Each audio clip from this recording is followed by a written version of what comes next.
شروع کرتا ہوں اللہ تعالیٰ کے نام سے جو بڑا مہربان نہایت رحم والا ہے۔ حضرت ابو ہریرہ رضی اللہ تعالیٰ عنہ فرماتے ہیں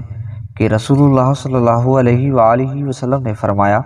جب تم میں سے کوئی شخص صدقے دل اور اخلاص نیت کی بنا پر اپنے ایمان کو اچھا بنا لیتا ہے تو وہ بھی جو نیک عمل کرتا ہے اس پر اس کے اعمال نامے میں اس جیسی 10 سے لے کر 700 تک نیکیوں کا زائد اجر لکھا جاتا ہے،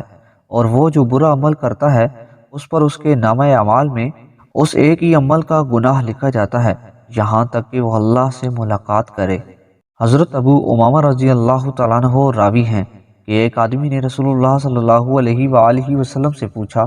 یا رسول اللہ صلی اللہ علیہ وسلم، ایمان کی سلامتی کی علامت کیا ہے؟ آپ صلی اللہ علیہ وآلہ وسلم نے فرمایا، جب تمہاری نیکی تمہیں بھلی لگے اور تمہاری برائی تمہیں بری لگے تو سمجھو کہ تم پکے مومن ہو۔ پھر اس آدمی نے پوچھا، یا رسول اللہ، گناہ کی علامت کیا ہے؟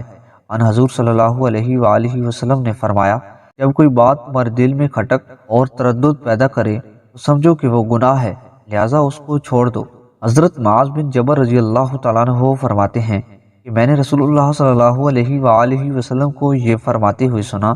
جس آدمی نے اللہ کی طرف اس حال میں کوچ کیا کہ اس نے کسی کو اللہ تعالیٰ کا شریک نہیں ٹھہرا رکھا تھا، 5 وقت کی نماز پڑھتا تھا اور رمضان کے روزے رکھتا تھا، تو وہ بخش دیا جائے گا۔ میں نے عرض کیا، یا رسول اللہ، کیا میں لوگوں کو خوشخبری سنا دوں؟ آپ صلی اللہ علیہ وآلہ وسلم نے فرمایا، ان کو اپنے حال پر چھوڑ دو اور عمل میں لگا رہنے دو۔